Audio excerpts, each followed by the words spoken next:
Alors, correction des exercices sur les suites. Donc, on commence, c'était du 14 au 22. Donc, le 14, c'est juste un vrai-faux, donc je vais le lire, on va le faire à l'oral. Donc, on a une liste M composée de 3 éléments, donc la longueur de cette liste est bien 3. C'est-à-dire que l'N de 3, L-E-N, l'N de M, ça vaut 3.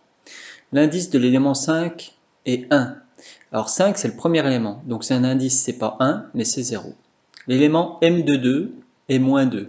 Alors ça c'est vrai parce que M de 2 c'est quoi? Là on a M de 0, M de 1, M de 2, donc c'est bien moins 2. La liste M est égale à la liste 8, 5, moins 2. Ben non, parce que les listes elles sont ordonnées, donc c'est pas le même ordre, c'est pas la même liste. Et la liste vide s'écrit 0, non, une liste vide, donc je vous écris comment on fait une liste vide, très utile. Voilà, on met un crochet ouvert, un crochet fermé, et ça crée une liste vide. Le 15, alors, quelle est la valeur de A de 0? A de 0 entre crochets, eh bien c'est le premier élément, c'est 1. A de 2, eh bien c'est le rang 2, c'est 2 ici. Hein, c'est le troisième élément, A de 2. Et A de 4, ça va être le cinquième élément. C'est ici 0, 1, 2, 3, 4, c'est bien 9. Le 16. Quelle est la longueur de la liste B? Ben, ça, c'est le nombre d'éléments, donc c'est 6. C'est-à-dire que si vous faites l'N de B, eh bien, vous allez obtenir 6. Ça vaut 6. D'accord? Alors, ensuite, quel est l'indice de l'élément 4 de cette liste? Alors, 4, il est ici. Donc, on a 0, 1, 2, 3, 4. Donc, si vous tapez B de 4, l'indice 4, c'est bien 4. 17. Alors là, on a une liste qui est composée d'éléments de nature différente, des entiers et des chaînes de caractères. Alors, L de 1, ben, c'est lundi. Lundi. L de 3, 0, 1, 2, 3, eh bien ça vaut 10. Le 18, on a une liste, c'est comme ça. Alors, qu'est-ce que c'est que C de 0? Eh bien, C de 0, c'est le premier là. Et C de 3, 0, 1, 2, 3, ça vaut 1. Donc, C de 0, c'est un entier qui vaut 4.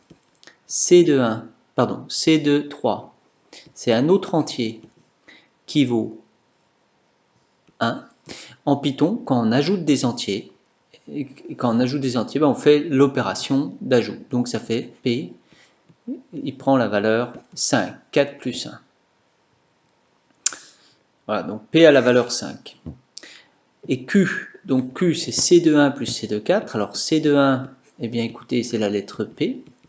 C de 4, c'est la lettre I.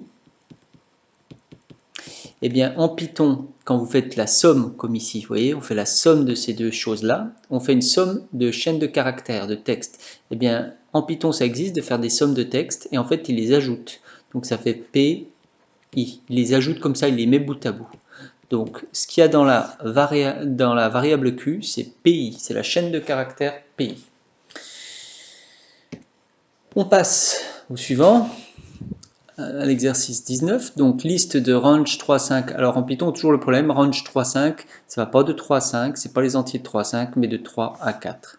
Donc D, ça va être la liste 3, 4. Alors ce n'est pas bien sûr, je vous montre un moyen de vérifier.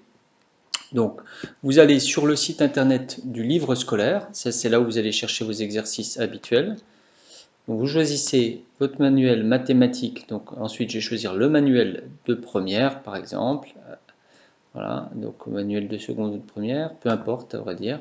Et je vais aller choisir dans Labo Python. J'ai trouvé ça que c'était assez pratique pour faire des tests, puisque ça vous évite d'installer Python chez vous. Donc voilà. Et le truc à tester, bah, vous pouvez le faire directement. Donc je vais taper L égale liste, comme c'était proposé. Donc je mets ça dans une liste que j'appelle grand L, range. C'était 3,5, hein, 3,5. Et je vous ai dit que ça faisait 3, 4. Alors on va voir. Alors bien sûr, quand on fait ça, il faut le faire afficher si vous voulez voir ce que ça donne. Print L donc. Donc contrôle entrée.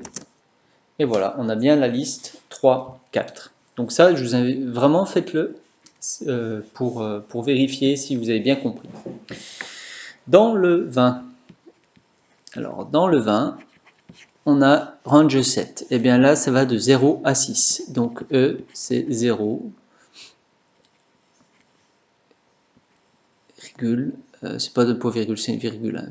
Ici, 0, 1, 2, 3, 4, 5, 6, voilà. Et E de 5, eh bien, c'est le sixième élément. Donc, C est égal à 5, 6, 7, 8. D, et on a E. Alors, C s'écrit list range 5, 8. Donc là, ça va de 5 à 7. Donc, c'est pas ça. Range 3, ça va de 0 à 2. Donc, c'est pas ça. Et range 0, 6, ça va de 0 à 5. Donc, là, le seul qui est bon, c'est ici le C. Alors, le 22. Donc dans le 22, on a une liste ici composée de 1, 2, 3, 4, 5 éléments et on vous demande à chaque fois ce que font les instructions ici. Donc je vais vous le dire puis on ira vérifier après. Donc ici, qu'est-ce que fait remove? Donc ça enlève la première fois qu'il rencontre le 1. Donc normalement ça doit renvoyer 8A, B8. Voilà. Remove 8, il va enlever le premier 8, donc celui-ci. Donc on obtient ça. Pop 2, ben, il va enlever l'élément d'indice 2, donc ça va être le A, on va obtenir ça. Et append 0, eh bien, il va ajouter 0 au bout de la liste, donc on va obtenir une liste avec un élément en plus, ici le 0. Donc il faut aller essayer de taper ça pour vérifier. Donc on retourne, on retourne dans le labo.